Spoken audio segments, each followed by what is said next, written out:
All right, welcome back. We're still on the matter talking about the competition of African Athletics Championship that's going to go down. That's going to start from tomorrow. But Chinasa Boye joins us now, and we're taking a look at a whole lot of things. But Chinasa, good to have you join us today. Good morning, guys. How you guys doing? All right. All right. How you doing? Okay. Now, before we end on the break, we will heard from Solomon Ogba talking about the chairman of the local organizing committee of Confederation of African Athletics Championships, and also you had Amushon Tobilola also talking about her own expectations and all that. It's not just only about her, but also other athletes, knowing that she is a Commonwealth Games champion and also knowing what she's going to bring in. She's one of those athletes we're expecting a medal from Bright outside. prospects. More like it, bright prospects and all that. And knowing that from what Ogbu said, talking about a prize money have been introduced and all that, we know Nigerians, yeah, we love to actually hear that, knowing it's not just competing and getting the medal and the gold and all that. Something's going to follow. That alone is going to be extra motivation for most of the athletes, participating at this championship. Yeah, it's a good one because when it comes to athletics, I'm beginning to get worried, especially when it comes to South Africans and all whatnot. The fact that they've caught up, not that they're catching up, they've caught up with us already, and They begin to leave us behind. Yeah, so I think it's good hosting it. It's good that the governor has come to throw his full support behind the athletes and is also trying to encourage them by trying to tell them to perform very well and all whatnot. So yeah, it's good. And another thing, I like the fact that we have lots of young talents. We have the 16-year-old and 18-year-old 100 meters girls. Also talk about Divine Oduduru. He's around after performing so well this season and a lot of good times in school and all whatnot. So who knows? Maybe he might dip under 20 seconds in 200 this at these games. So yeah, I'm very very happy that we're hosting it, and I hope that at the end of the day we'll be able to see decent times and see our athletes develop better. What would be a successful outing for Nigeria in your own? Is it how we finish on the medal table? Is it seeing prospects for the future? I mean, what would? It's a combination of everything. Yes, we would like to have a proper place on medal table also, but for me, most importantly, it will be prospects, will be good times, and to see development. That is what is key for me because it's not about getting everything winning now and in another year we're still looking for who will come out and help and replace this guy. So I think, as I said, I like the fact that we have lots of young talents. People that have actually, like the girls. I'll go back to the girls. They went to the Commonwealth Games. They are beginning to garner experience. One of them, I think, was at the Junior Games, the Youth Games that just recently concluded. And all. So yeah, I'm looking forward to seeing prospects and very decent times. Decent times, as we're also looking at, knowing, as you said, the South Africans also are here. Botswana, the team are on ground, but most of their top athletes are not around. South Africa, all the athletes are there. Ivory Coast, the top lady, she's also not around because of a hamstring injury and all that. But then I feel maybe Nigerian athletes can take advantage of this. Blessing Okagbo, of course, prospect in 100 meters and also 200 meters. Then you're looking at Udo Gabriel. I mean, she's very young at the Commonwealth Games, 4x100 meters, bronze medalist and all that. That's another athlete we're looking at. Then if you take a look at all the athletes that were picked, from the 800 to the 400 meters to the relay races and all, relay fine, sometimes we can be that good. Hurdles is not really be good recently outside Tobiloba. The guys, I'm the right one about. Then the long jump and the triple jump. Long jump, you can say Essay Brume. That's one of the prospects too. But she hasn't. You're making your faces. Why? No, of course. It's just the jumps we've seen recently, the distance and it's not been promising. Even Essay Brume, of course, medal prospect. She will always be a medal prospect, and especially she's at home now. Yes. But when it comes to the male version, the South Africans are totally dominating the long jump, and you ask yourself, from where? Where did this start? Apparently, they had already started years of hard work behind years of hard work. Now you can see them flourishing. So that's why I'm not really particular about winning all the medals or whatnot. I'm particular about seeing development and seeing seeing athletes that would look up to and say, okay, in a couple of years, these guys would start becoming world beaters and start challenging with the best that's available. Do you share the thoughts about people who feel, okay, our strength is in the sprints, just go for it, don't spread your tentacles to other areas? No.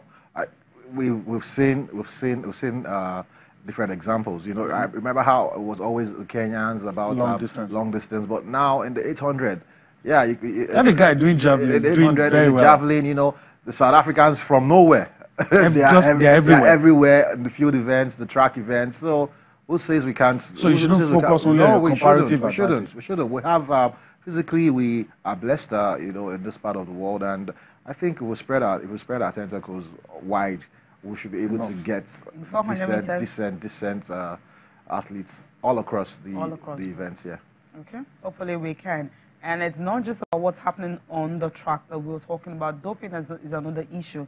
And that's why the president of Confederation of African Athletics is talking about, Ahmad Kalkaba, has been talking about what they put in place to ensure that this particular championship will just be H-free. When I mean H-free, talking about the fact that we won't have athletes trying to resort to other means to try to win medals. Okay, to educate our athletes not to cheat. And we are also making a lot of control. And now we have more control than before, during the competition and out of the competition. It is difficult to say that a human being can follow 100% the rules, but those who are following the rule are the majority. So we don't think that there is any doubt for fighting the doping, and we are sensitizing Ethiopia, Morocco, the great country of sports, of athletics. We are sensitizing them to educate the athletes, and also the entourage of the athletes must understand that it is not good for the athletes to use doping for winning the event. And the other things is the managers. I think 90% of the managers are from Europe, and they want to use the performance of the athlete for getting money within the one-day events, like the Diamond Leagues or other events. So now also we are targeting those managers. They must stop to push our athletes to doping. So even the managers are not left out. I mean, the coaches and all of them have been, the searchlight is on all of them to ensure that athletes are clean. That is what is important. If you have a successful championship and we are having returns of doping results, more like half of it, it's not going to be good. But if you're having maybe 0%, that'll be perfect and pretty. I think it's good we're having all of this, because in times past, you know, ignorance is not an excuse though, but you know, I don't like to say this, but you know, I'm not trying to make disparaging comments about anybody, but you have people say, oh, I didn't know this was bad, oh, this is how I normally eat, and this food that I eat makes this kind of substance turn up in my system. I think it's good to have not just the athletes, their coaches, the federations, everybody be on the same page, and the latest developments, let people know, so that we don't lose athletes who do well, but now come out to say, nobody told me about this one. Yeah, that's and I like he used the word educating these guys, you know, educating them on what's on you know, recent best practices, especially like you said, ignorance is not an excuse. When you come out and say you didn't know, you know, maybe ate contaminated meat or something, you know, you should know what is obtainable. And these athletes, the coaches, you know, they should be really, really educated on it. That's why they should have nutritionists and all whatnot, you know. So they should be up to date, and because, like you said, ignorance is not any excuse. Okay. Now? All right, let's go to football now and talk about, well, you know, there's that period of the season where everything seems to be on a low, but some football going on. Let's talk about the International Champions Cup. And let me quickly go to Trinidad and say, have you been monitoring, have you been keeping tabs with football during this dry period? Yeah, I have. Okay. I have. Let's talk about what we have on screen. Matches to look forward to. You have Manchester United taking on Real Madrid. A lot of people are already saying Jose under pressure. I'll let you talk about that. Following the hammering by Liverpool. Tottenham will take on AC Milan. Barcelona will take on Roma. Arsenal will take on Chelsea. Benfica will take on Lyon. Talk about some of these matches. Although you know some of their players are not around, but talk about it, and maybe you flip in thoughts about Jose as well. No, it's like it's pre-season. You know, it's we see a lot of. At the end of the day, most of these guys playing these games will about 60-70%. You will play regular season. See them in the season, you know. So although some teams have started actually trying to use most of their players now to get them in time to get them fit in time for the season. You know, the season it starts a couple of weeks away on 9th of August. So yeah, everybody's doing what they need to do. You know, checking fitness levels, bringing back players. Unfortunately, some players are getting injured while they are on tour. Some are still resting. Some are still resting. You know, so yeah, I'm not really reading too much. It talks about Jose. Is it needed? Is it? You know, I think much ado about nothing. We're used to this thing. I don't know why it happens every time, but you know, anywhere Jose is, there's always a story around. There's always drama. There's always I don't know if you call it agenda, but hey, they always look for something to talk about. You know, they like hearing him talk, and so even when he doesn't talk, or when his facial expression, a story will come out of it. Well, easily gets poked. Easily gets poked. Keep a clean face. Don't say anything. Really? How easy that sounds, you know. So I don't really read anything to it. He's been unhappy. We all know that, right? And he's been saying that, look, he gave the board 5 names and he's expecting them to get at least one. Yeah. You can understand that, you know, and. You know, we saw an example of what happened at the World Cup. We remember the previous season when everybody was we kept talking about Perisic, and they didn't get him. You know, so and who is he looking at? Who is he challenging right now? Is Pep Guardiola. And you look at it for Guardiola, almost every name he mentions, almost everybody he wants. I think since Guardiola's arrival in the Premiership, the only player he hasn't got that he really wanted that he didn't get was Sanchez. And it wasn't about the board not being able to spend the money. It was about the player and everything, you know. So, so you can understand Jose sometimes when he looks over at the other side and he sees this guy getting everything he wants. And sometimes when I say I want this, I'm not getting it. So, but he has to work with what he chose some. And this is what I'm saying. He chose some shades at the Jurgen Klopp and said, "Look, with all these things you guys are doing, I'd better win the league, or else." But do you think, you know, going to the new season, Liverpool now will be under pressure because of?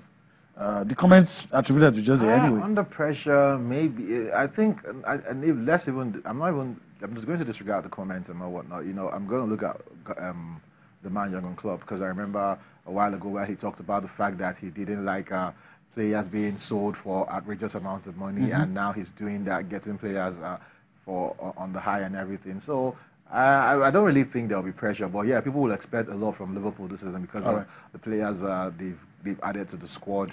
You know, very quality signings in Shaqiri, Fabinho, Naby Keita, and goalkeeper Alisson. So it will add to already very solid squad. I think they should be able to challenge. I hope we won't see a repeat of last season where it was basically only Manchester City. You know, that they just coasted. Maybe Man United tried to beat, well, faded off, and it was just Man City. I would like to see, you know, Liverpool, Man United, Man City, Chelsea. I'd like to see everybody in the mix. All the way. Okay. Arsenal chances also. Mourinho unhappy, but Arsenal seems to be getting. I like what is happening at Arsenal. I like what is happening at Arsenal. You know, there's no noise about Unai Emery. He's going about doing his business, getting his team fit. You know, and it sort of reminds you of what happened with Chelsea and Conte in his first season, when the whole talk was about Jose Mourinho coming to United, Guardiola going to Man City. Conte sort of flew under the radar, and before you knew it, they were champions that season. So I think Arsenal is another team we should watch out for, because a lot of people are not talking about Unai Emery and the squad and what is happening at Arsenal. Right, and maybe by the time people realize, and like, oh really, Arsenal, it might be far. You know, they just fly under the radar this season and win the league. Something. All right, we'll see. A lot of promise in the Gunners squad, so we'll see what happens. Whether Unai Emery will be able to get something. All right, let's go on a break. When we return from that break, we'll come back, take a look at the papers, and wrap things up on Sports this morning.